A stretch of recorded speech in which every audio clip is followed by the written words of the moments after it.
Hi అండి. నేను ఒకటి గమనించిన 10th క్లాస్ పాస్ అయిపోయారు కదా చాలామంది.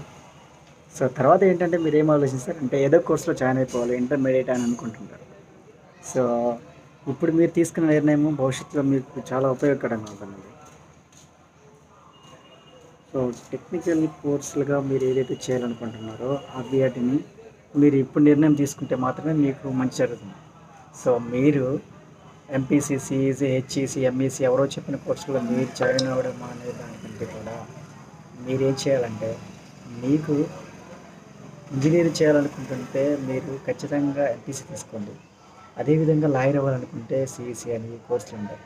కానీ మీ ఫ్యామిలీకి సంబంధించి మీరు ఫైనాన్షియల్గా స్ట్రబుల్లో ఉంటే షార్ట్ టర్మ్లో చేయడానికి 24 కోర్సులు ఉన్నాయి ఇంటర్మీడియట్ అయిపోయిన మీరు సెటిల్ అవ్వడానికి.